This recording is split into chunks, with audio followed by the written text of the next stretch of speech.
Hello, I'm Fernando Sosa, and you're watching Mindset of Steel live show. In this show, we encourage you to crush your limiting beliefs, punch fear in the face, and take massive action in your business and your personal life by focusing on the 80% psychology and 20% strategies. Good evening, everybody. This is episode number 33 of our weekly live show. We're chugging along, enjoying a happy summer day here on the East Coast. Um, if you're joining us from YouTube, don't forget to subscribe and click on the notification icon. And that way you'll be notified when we go live. And if you haven't checked out the website, check out our website, mindsetofsteel.com. And go ahead and join the free community. We have a private Facebook group there. We have some bonus episodes that happen inside the Facebook group, and we have some challenges going on and different events that we have planned on. Right now, we're going over a step up challenge. We're counting our steps, our daily steps. It's just a way to count our calories and try to stay fit. We're posting our daily steps in the groups and kind of motivating each other and holding ourselves accountable for posting our steps. We also have our weekly book discussion on Mondays. That's part of the 52 book challenge that we have this year. So we're going over a book every week. And that's also happening inside the private Facebook group. So go ahead and check that out, mindsetofsteel.com. If you're joining us, if you're listening to us on podcasts, please leave us a review on Apple Podcasts. We're also available on Spotify and other podcasting platforms. So today we're going to go over the topic of mental health awareness. As you may know, May is Mental Health Awareness Month, and so that's why we're bringing this in our show. We've talked about it in our private group, and today we're going to have our expert speaker, Dr. Marsha Brown, who's going to be joining us shortly. So if you have any questions, feel free to type it in the comments. I'm going to field the questions and I'll post it on the screen, or we can follow up afterwards as well. So thank you again for being here. Let me show a little bit. I guess one other thing I wanted to say before I introduce Dr. Marsha. Mental health awareness. To me, mental health is something that I think growing up, I think we kind of, there's a stigma about mental health. And I think over the years, it's gotten better and better because we hear it more. We hear, there's a mental health awareness month, right? I don't know when was that created? Growing up, I didn't really hear a lot about mental health awareness. And I think that it's important. I don't know, the generations, as newer generations come, I think the younger kids are more aware of it than the older generation. And the older generation just kind of figure it out on their own. But there's still people, I think, that today, may not know the options that are available and may not even talk about it. There's a stigma, right? And it's something that shouldn't exist because it's very normal. Mental health is normal as your physical health, your dental health, your body health. It's overall health. The mind is not something that needs to be like a taboo or a stigma that isn't talked about. And there's a lot of, unfortunately, we hear of the bad things or the sad things that happen when there's mental health illness or mental illness. And, for that reason, I think it's important to raise the awareness, understand that everybody can talk about it and, not feel bad about it. And there's resources available and, there's ways to get help. So hopefully we'll touch on some of those points and we'll hear from Dr. Marsha as well. So let me go ahead and introduce. So Dr. Marsha Brown, she is a licensed psychologist with an extensive experience in assessment, evaluation, diagnosis, and treatment of individuals of all ages. She's regularly sought out by professional and media organizations for her expertise in mental health, stress management, and self-care. Dr. Brown specializes in teaching employees to conquer their stress for improved mental health, work performance, and quality of life. She's also the host of the Self-Care Chronicles, which is a podcast that examines the mental health and mental health of professionals, of mental health professionals.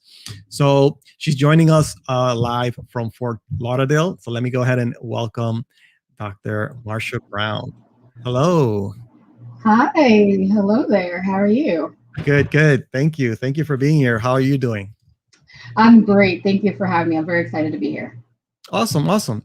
So, Dr. Marsha, like you heard me saying, I mean, this stigma. I mean, is it like the general? It's a stigma. I think to talk about the stigma.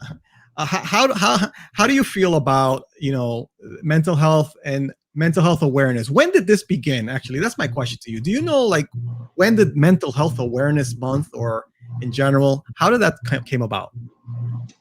I think that's a good question in terms of the exact, year that it began. I'm not sure, but Mental Health Awareness Month stems from that stigma that you talked about, right? So, Mhm. there's this great stigma about mental illness, about people needing to get help for mental health trouble. And so there became a need for people to be aware of the fact that, you know, many people suffer from mental health problems. And it's not something that occurs in a vacuum. It's not something that only a few people actually suffer from. And it's something that we should all be talking about and we should all be thinking about because everyone has a vested interest in mental health. It's not just people who are in poor mental health. So it really, Mental Health Awareness Month stems from that. It's about educating people about mental health and mental illness. It's about educating people on, the signs to look for. It's about, educating people on, ways to maintain good mental health, things to do when your mental health goes bad. So that's kind of what it stems from. Right. So let me ask you a question. I want to talk about, for viewers and listeners. I'm gonna, since this is about mental health awareness, let's think for a minute here. If somebody's watching and they have something going on, but they don't know what to do, they don't want to talk about it. They might have like an inkling of an idea that maybe something, but how do people that are not aware become aware? Even if they're not even on, like, for example, if they're not even in this show, or they're not looking at the resources that are available, because there's tons of resources. How do people become aware? That's a good question. I think that if something is going on with someone, and let me make sure I understand, if they think something's not quite right, but they're not really sure what it is, or if anything's going on, how do they then educate themselves, or how do they even get to the right path in terms of getting help? Yeah.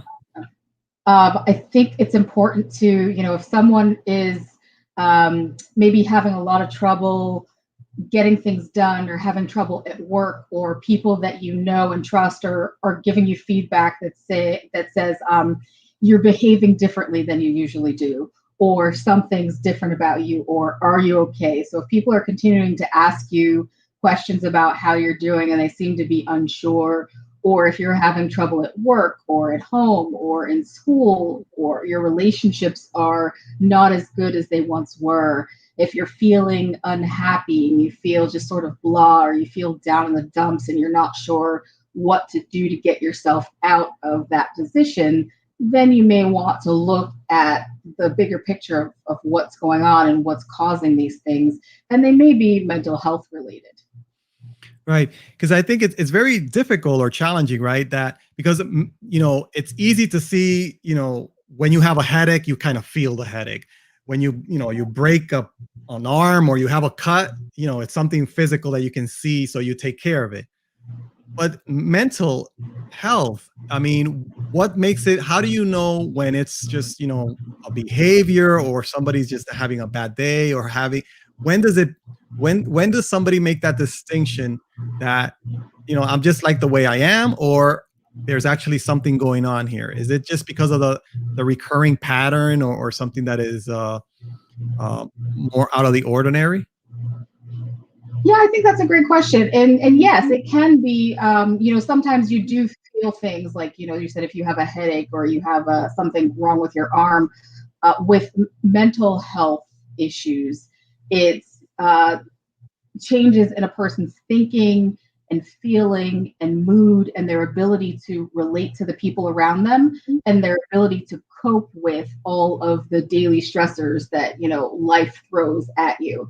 And so if you're seeing that you're having trouble with that, you're having trouble coping, or you don't really, you're unable to connect with people the way that you used to be able to connect with people, if maybe you're having trouble in the way that you see the world. So if you feel very down and sad and you feel like there's not really any hope or that things are not going to get better, that's when you know that something's going on with your mental health. So you're absolutely right in terms of with physical illnesses, a lot of times people are more cognizant of when something is going wrong, but with mental health you don't always get that. Sometimes people do know that something's not quite right, but again, as I mentioned before, really relying on feedback from other people. If other people that you usually know and love and trust are kind of giving you signs that maybe something's not quite right with you, or you're behaving differently than you used to, or maybe you seem different or seem down, then that's a way to be able to see that something might not be quite right. Yeah. And I want to share with you, I have a slide here that I wanted to share with you. I mean, because the numbers are staggering. Like, this is from the National Alliance of Mental Illness. 1 in 5 US adults, 1 in 5 adults in the US experience mental illness. 1 in 5. I mean, if you just, I read this and then I read it again, but now I'm thinking about it. 1 in 5. And mental illness, there's different types of illnesses, right? There's so many different things that fall into the category of mental. Is that right? The different, um, it doesn't have to be Yeah. like a critical, because that's another thing. When I thought about mental illness, it's like, oh no, somebody's mentally ill, they have to be in a hospital in a psych ward. But no, right? There's other types of different levels. Absolutely. Yeah, there are different severities of mental illness. Not everybody who has a mental illness. And I think you make a really good point, because I think a lot of people kind of have that in their mind when they think about mental illness, but that's not the case at all. There are many people who suffer from a mental illness, who experience mental illness, who are walking around amongst us. They're not necessarily in psychiatric facilities. They are, people that we work with, people that we see at the grocery store, our friends, our family, our neighbors. And one of the, reasons that you don't know about it, one is because not everyone, has been diagnosed or seeks treatment.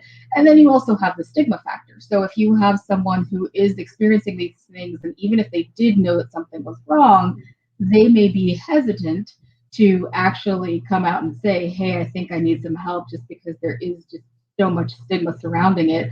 But as you said, the numbers are staggering. There are so many people that do experience mental illness. So, no one is alone, and there are lots of people that are in the same boat. So if we could really cut down on the stigma and, encourage everyone having this conversation every day, I think it would be really helpful. Yeah, I can see that people are afraid to be uh, put into the bucket of the people that are extreme, or that that might be need to be in the hospital or something. But you Right. might not be at that level. But so I can see people. I can see the stigma, right?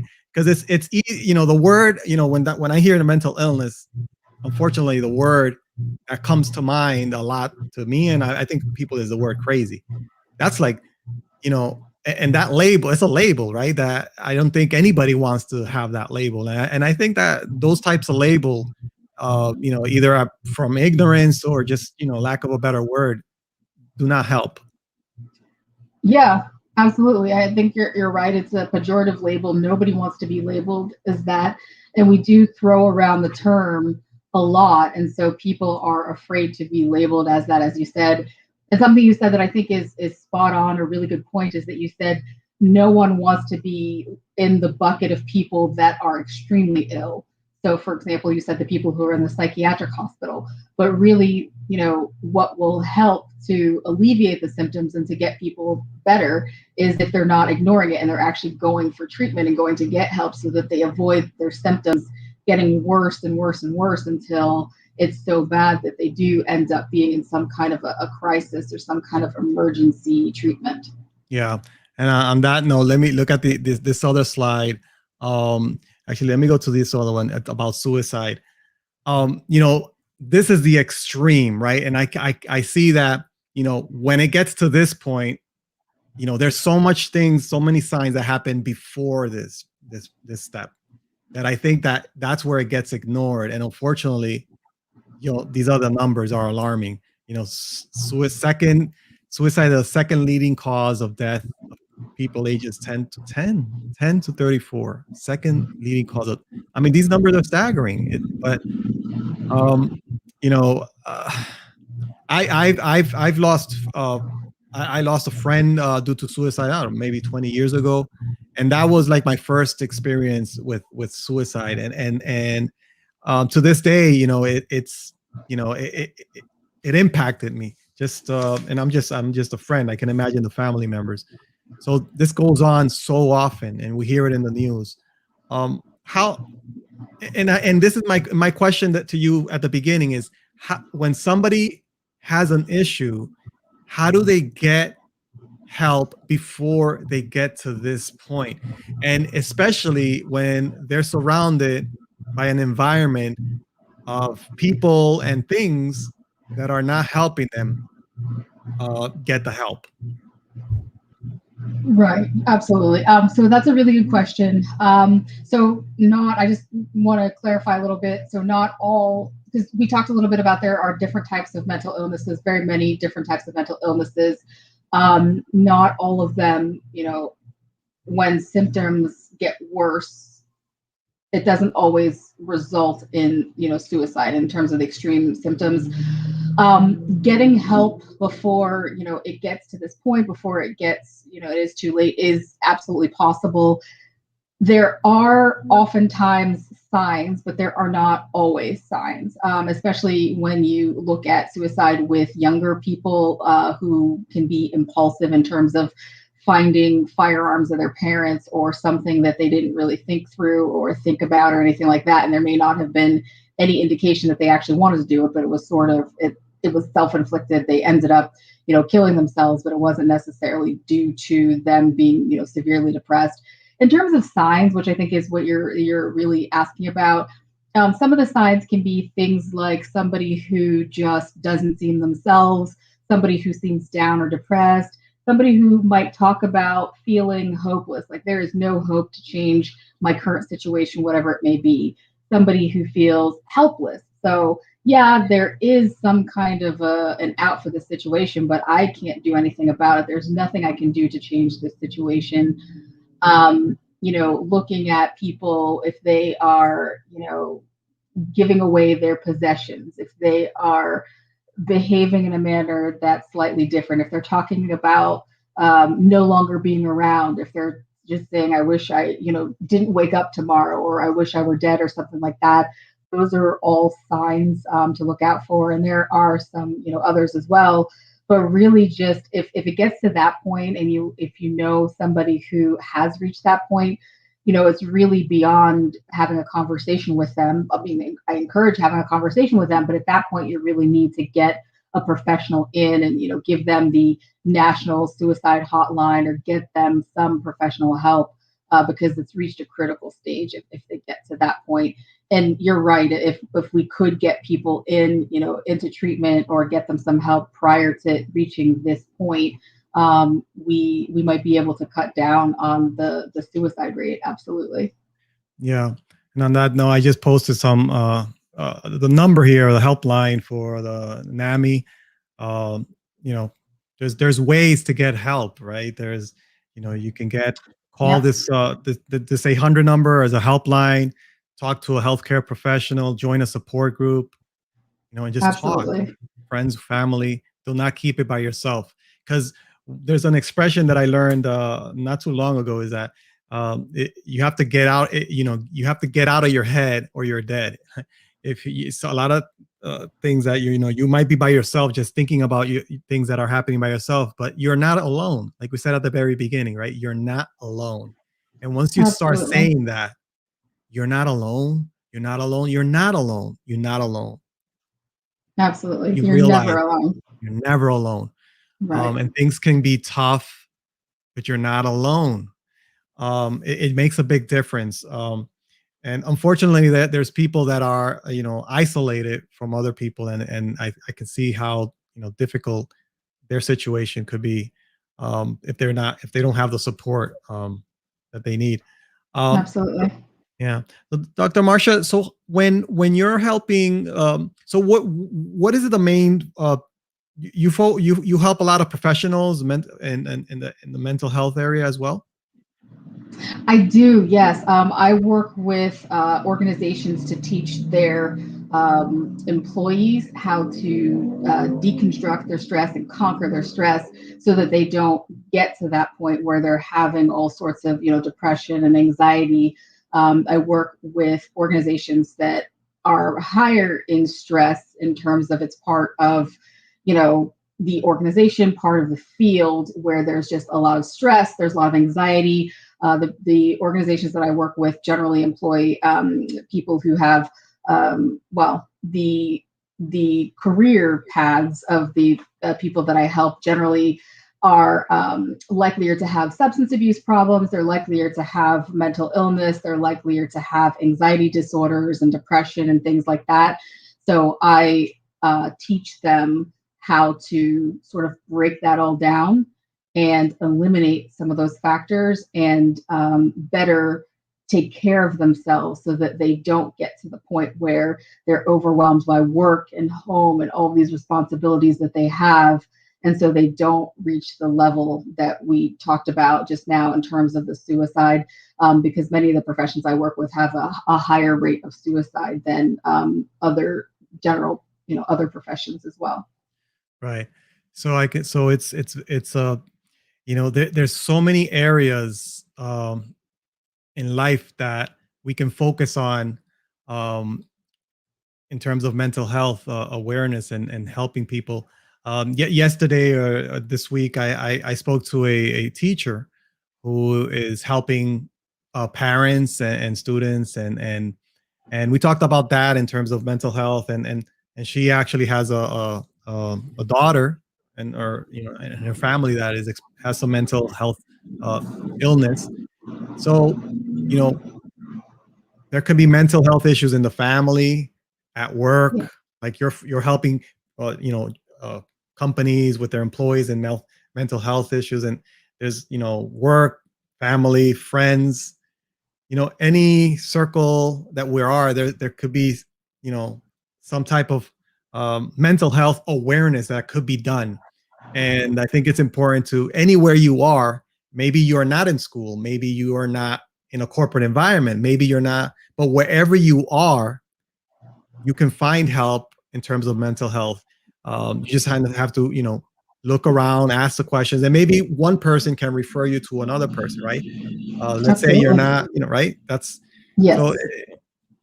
Yeah. Yeah.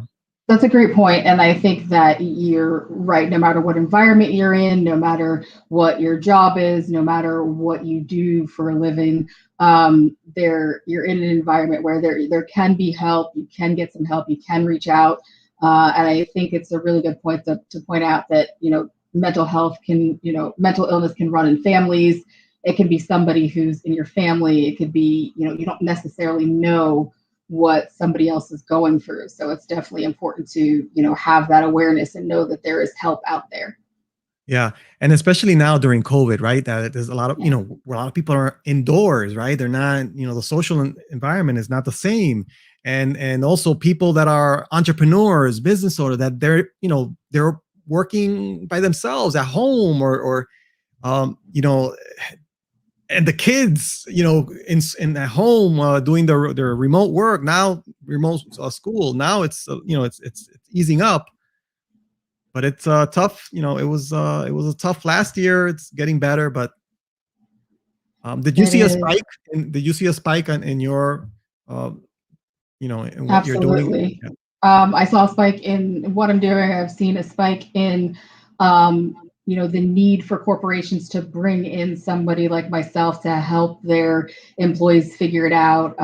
The biggest spike was around the time that everything shut down and everyone was having to sort of navigate working from home and figuring out those boundaries. And that was a great source of stress and anxiety for a lot of people. So I saw, a spike in that. I also saw a spike in people coming in and talking about having a lot of anxiety, a lot more depression, just with the pandemic, not knowing what was going on, not knowing if they were safe, not knowing what was going to happen next, not knowing when the end of it was. So absolutely, there was a significant increase in those things. Yeah, I see. So, Dr. Marsha, can you share with us, from the work that you do? I took a look at your website, and you have a lot of information, great information there. And the 5 minute reset caught my attention. Can you share with us, what is that? Yes. So the 5 minute reset is just some, tips that I have that help people to know that, taking care of yourself and being able to sort of navigate your way through stressful situations doesn't have to take 2 hours. A lot of people think that taking care of themselves means that they have to book off a day for the spa or they have to go and get a 2 hour massage. But really, it can be as few as 5 minutes that will help to bring you back down to a place where you feel like you're able to keep going. So something as simple as taking a walk, something as simple as doing deep breathing exercises, something as simple as sitting down and having a cup of tea, something as simple as for some people. So for example, I love watching stand-up comedy. And there are certain comedians that I love, and there are certain just bits that they do that always make me laugh uncontrollably. So if I have 5 minutes, I'm having kind of a rough day, I will, look at YouTube and find a clip of this comedian doing this specific joke. So that only takes a few minutes.